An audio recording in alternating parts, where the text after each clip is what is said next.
شروع اللہ کے نام سے جو بڑا مہربان نہایت رحم والا ہے۔ جو مخلوق آسمانوں اور زمین میں ہے خدا کی تسبیح کرتی ہے اور وہ غالب اور حکمت والا ہے۔ آسمانوں اور زمین کی بادشاہی اسی کی ہے، وہی زندہ کرتا اور مارتا ہے اور وہ ہر چیز پر قادر ہے۔ وہ سب سے پہلا اور سب سے پچھلا اور اپنی قدرتوں سے سب پر ظاہر اور اپنی ذات سے پوشیدہ ہے، اور وہ تمام چیزوں کو جانتا ہے۔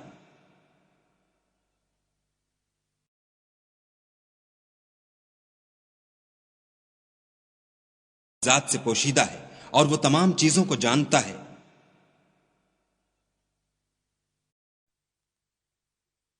وہی ہے جس نے آسمانوں اور زمین کو 6 دن میں پیدا کیا، پھر عرش پر جا ٹھہرا۔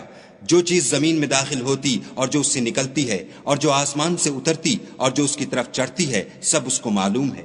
اور تم جہاں کہیں ہو وہ تمہارے ساتھ ہے، اور جو کچھ تم کرتے ہو خدا اس کو دیکھ رہا ہے۔ آسمانوں اور زمین کی بادشاہی اسی کی ہے اور سب امور اسی کی طرف رجوع ہوتے ہیں۔ وہی رات کو دن میں داخل کرتا اور دن کو رات میں داخل کرتا ہے، اور وہ دلوں کے بھیدوں تک سے واقف ہے۔ تو خدا پر اور اس کے رسول پر ایمان لاؤ، اور جس مال میں اس نے تم کو اپنا نائب بنایا ہے اس میں سے خرچ کرو۔ جو لوگ تم میں سے ایمان لائے اور مال خرچ کرتے رہے ان کے لیے بڑا ثواب ہے۔ اور تم کیسے لوگ ہو کہ خدا پر ایمان نہیں لاتے، حالانکہ اس کے پیغمبر تمہیں بلا رہے ہیں کہ اپنے پروردگار پر ایمان لاؤ، اور اگر تم کو باور ہو تو وہ تم سے اس کا عہد بھی لے چکا ہے۔ وہی تو ہے جو اپنے بندے پر واضح المطالب آیتیں نازل کرتا ہے تاکہ تم کو اندھیروں میں سے نکال کر روشنی میں لائے۔ بے شک خدا تم پر نہایت شفقت کرنے والا اور مہربان ہے۔ اور تم کو کیا ہوا ہے کہ خدا کے رستے میں خرچ نہیں کرتے، حالانکہ آسمانوں اور زمین کی وراثت خدا ہی کی ہے۔ جس شخص نے تم میں سے فتح مکہ سے پہلے خرچ کیا اور لڑائی کی، وہ اور جس نے یہ کام پیچھے کیے وہ برابر نہیں۔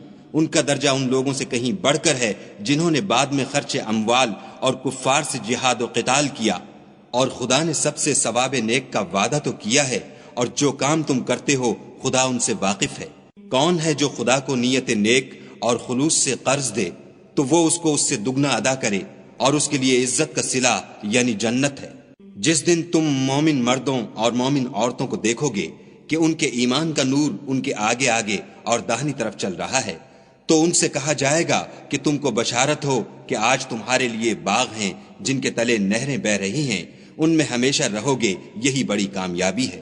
اس دن منافق مرد اور منافق عورتیں مومنوں سے کہیں گے کہ ہماری طرف نظر شفقت کیجئے کہ ہم بھی تمہارے نور سے روشنی حاصل کریں۔ تو ان سے کہا جائے گا کہ پیچھے کو لوٹ جاؤ اور وہاں نور تلاش کرو۔ پھر ان کے بیچ میں ایک دیوار کھڑی کر دی جائے گی جس میں ایک دروازہ ہوگا، جو اس کی جانب اندرونی ہے اس میں تو رحمت ہے، اور جو جانب بیرونی ہے اس طرف عذاب و اذیت۔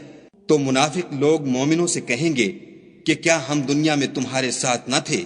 وہ کہیں گے کیوں نہیں تھے، لیکن تم نے خود اپنے تئیں بلا میں ڈالا اور ہمارے حق میں حوادث کے منتظر رہے اور اسلام میں شک کیا، اور لا طائل آرزوؤں نے تم کو دھوکہ دیا، یہاں تک کہ خدا کا حکم آ پہنچا اور خدا کے بارے میں تم کو شیطان دغاباز دغا دیتا رہا۔ تو آج تم سے معاوضہ نہیں لیا جائے گا اور نہ وہ کافروں ہی سے قبول کیا جائے گا۔ تم سب کا ٹھکانہ دوزخ ہے کہ وہی تمہارے لائق ہے اور وہ بری جگہ ہے۔ کیا ابھی تک مومنوں کے لیے اس کا وقت نہیں آیا کہ خدا کی یاد کرنے کے وقت اور قرآن جو خدائے برحق کی طرف سے نازل ہوا ہے اس کے سننے کے وقت ان کے دل نرم ہو جائیں، اور وہ ان لوگوں کی طرح نہ ہو جائیں جن کو ان سے پہلے کتابیں دی گئی تھیں، پھر ان پر زمانے طویل گزر گیا تو ان کے دل سخت ہو گئے اور ان میں سے اکثر نافرمان ہیں۔ جان رکھو کہ خدا ہی زمین کو اس کے مرنے کے بعد زندہ کرتا ہے۔ ہم نے اپنی نشانیاں تم سے کھول کھول کر بیان کر دی ہیں تاکہ تم سمجھو۔ جو لوگ خیرات کرنے والے ہیں، مرد بھی اور عورتیں بھی، اور خدا کو نیت نیک اور خلوص سے قرض دیتے ہیں، ان کو 2 چند ادا کیا جائے گا اور ان کے لیے عزت کا صلہ ہے۔ اور جو لوگ خدا اور اس کے پیغمبروں پر ایمان لائے، یہی اپنے پروردگار کے نزدیک صدیق اور شہید ہیں، ان کے لیے ان کے اعمال کا صلہ ہوگا اور ان کے ایمان کی روشنی۔ اور جن لوگوں نے کفر کیا اور ہماری آیتوں کو جھٹلایا وہی اہل دوزخ ہیں۔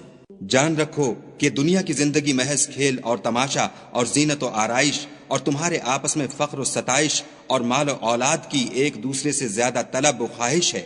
اس کی مثال ایسی ہے جیسے بارش کہ اس سے کھیتی اگتی اور کسانوں کو کھیتی بھلی لگتی ہے، پھر وہ خوب زور پر آتی ہے، پھر اے دیکھنے والے تو اس کو دیکھتا ہے کہ پک کر زرد پڑ جاتی ہے، پھر چورا چورا ہو جاتی ہے، اور آخرت میں کافروں کے لیے عذاب شدید اور مومنوں کے لیے خدا کی طرف سے بخشش اور خوشنودی ہے، اور دنیا کی زندگی تو متاع فریب ہے۔ بندو اپنے پروردگار کی بخشش کی طرف اور جنت کی طرف، جس کا عرض آسمان اور زمین کے عرض کا سا ہے، اور جو ان لوگوں کے لیے تیار کی گئی ہے جو خدا پر اور اس کے پیغمبروں پر ایمان لائے ہیں، لپکو۔ یہ خدا کا فضل ہے جسے چاہے عطا فرمائے، اور خدا بڑے فضل کا مالک ہے۔ کوئی مصیبت ملک پر اور خود تم پر نہیں پڑتی مگر پیشتر اس کے کہ ہم اس کو پیدا کریں، ایک کتاب میں لکھی ہوئی ہے، اور یہ کام خدا کو آسان ہے، تاکہ جو مطلب تم سے فوت ہو گیا ہو اس کا غم نہ کھایا کرو، اور جو تم کو اس نے دیا ہو اس پر اترایا نہ کرو، اور خدا کسی اترانے اور شیخی بگھارنے والے کو دوست نہیں رکھتا۔ جو خود بھی بخل کریں اور لوگوں کو بھی بخل سکھائیں، اور جو شخص روح گردانی کرے تو خدا بھی بے پرواہ ہے، اور وہی سزاوار حمد و ثنا ہے۔ ہم نے اپنے پیغمبروں کو کھلی نشانیاں دے کر بھیجا، اور ان پر کتابیں نازل کی اور ترازو یعنی قواعد عدل، تاکہ لوگ انصاف پر قائم رہیں، اور لوہا پیدا کیا، اس میں اسلحہ جنگ کے لحاظ سے خطرہ بھی شدید ہے اور لوگوں کے لیے فائدے بھی ہیں، اور اس لیے کہ جو لوگ بن دیکھے خدا اور اس کے پیغمبروں کی مدد کرتے ہیں، خدا ان کو معلوم کرے، بے شک خدا قوی اور غالب ہے۔ اور ہم نے نوح اور ابراہیم کو پیغمبر بنا کر بھیجا، اور ان کی اولاد میں پیغمبری اور کتاب کے سلسلے کو وقتاً فوقتاً جاری رکھا، تو بعض تو ان میں سے ہدایت پر ہیں اور اکثر ان میں سے خارج از اطاعت ہیں۔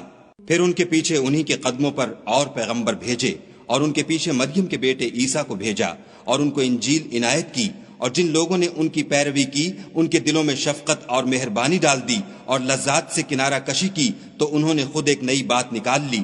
ہم نے ان کو اس کا حکم نہیں دیا تھا، مگر انہوں نے اپنے خیال میں خدا کی خوشنودی حاصل کرنے کے لیے آپ ہی ایسا کر لیا تھا، پھر جیسا اس کو نبھانا چاہیے تھا نبھا بھی نہ سکے۔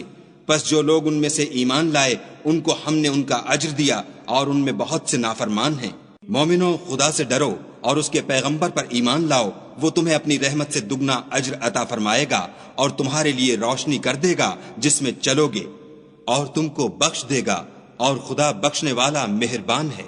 یہ باتیں اس لیے بیان کی گئی ہیں کہ اہل کتاب جان لیں کہ وہ خدا کے فضل پر کچھ بھی قدرت نہیں رکھتے، اور یہ کہ فضل خدا ہی کے ہاتھ ہے، جس کو چاہتا ہے دیتا ہے، اور خدا بڑے فضل کا مالک ہے۔